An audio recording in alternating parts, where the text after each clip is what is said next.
Spencer, what does having a mobile quarterback like Talia kind of do for you and the rest of the offensive line's confidence? Just knowing that you don't have to necessarily be perfect for a single play.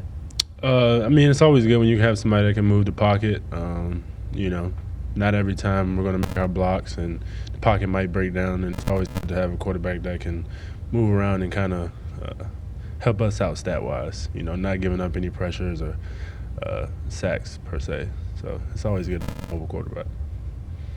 Spencer, Coach was talking about how Purdue is, kind of underrated defensively. They went up to Minnesota last Saturday, kind of handcuffed the Golden Gophers. What do you guys see on tape? What do they do to limit teams? I think they're good in their front seven. They're top 15 defense in the country, if I'm not mistaken. They're really good up front. They have a couple of defensive linemen that are pretty solid. And when you turn on the tape, you just see a lot of effort. They don't stop whether the ball is thrown 40 yards down the field or not. But we're a good offense too, and we look to have a good matchup on Saturday. What have you seen from Johari Branch as he's moved to the center position, particularly from making the calls and all that? Obviously it was a unique transition for him. I know he had wanted to play center last year, but obviously depth didn't allow that. But this year I think he's taking the next step and getting us all on the same page.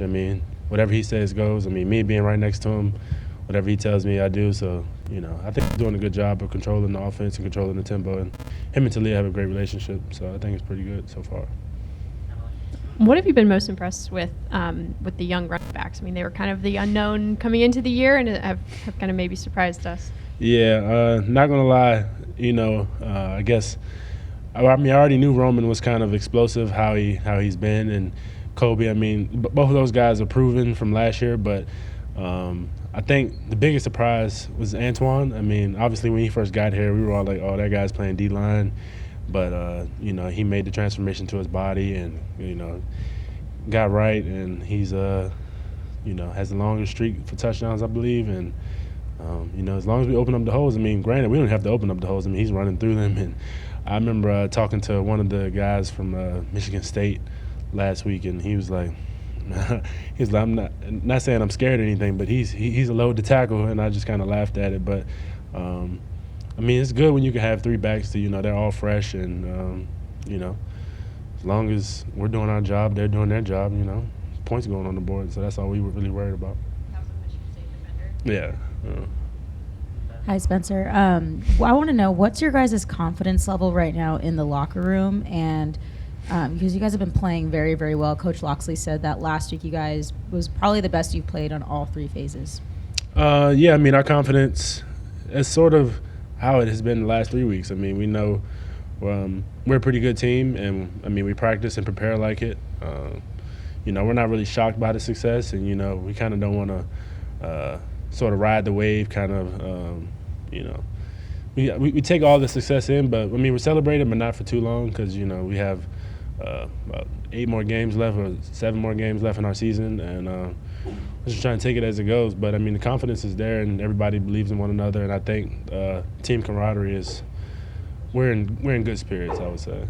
And how do you balance that? It's still early in the season, but how do you balance, seeing your team play really well, having that confidence, but still being level-headed and know that you can't get, over cocky or anything like that? I think the biggest thing with what Coach Locks preaches is taking it week by week. It's easy to look ahead at your schedule, looking at circling games and, we could finish out X amount of games and X amount of losses if we, play this team or that team. But as long as you take it week by week, I feel like the success will handle itself, and, that's what we're trying to do. Spencer, so what do you see the offensive line do improvement? What has been the greatest part of that in the running game this year versus last year? I think just being on the same page. The O-line is like sort of I would say has to be the most cohesive unit on the team.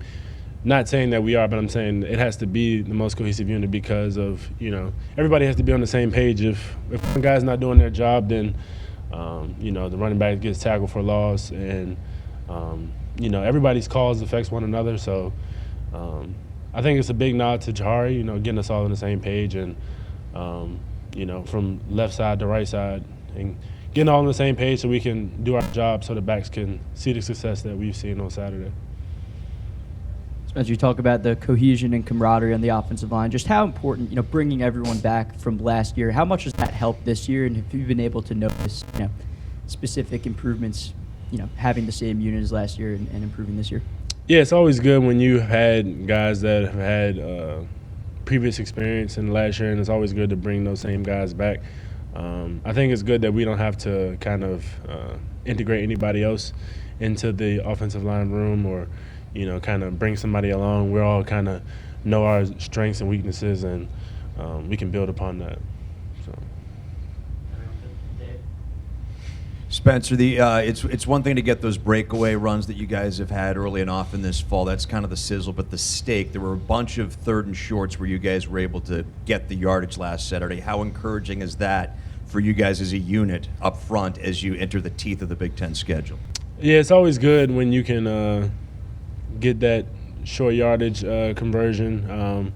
I know as an O-line, we pride ourselves in being the unit that, puts the team on our back. When it's 3rd and 1, we don't want to look to the sideline and see a pass play call. We want to have that sense of pride that we can get that yard for the team or however many yards it is. And it's always good to get those conversions. And I don't know if you've seen it, but we all kind of get excited when that happens because, sometimes people are doubtful and everybody's looking right and left, and it's kind of we're all just looking at each other like, let's do this, like that's what we want. So I feel like it's good. It's good. Thanks. Thank you. We'll have Isaiah Hazel in a moment.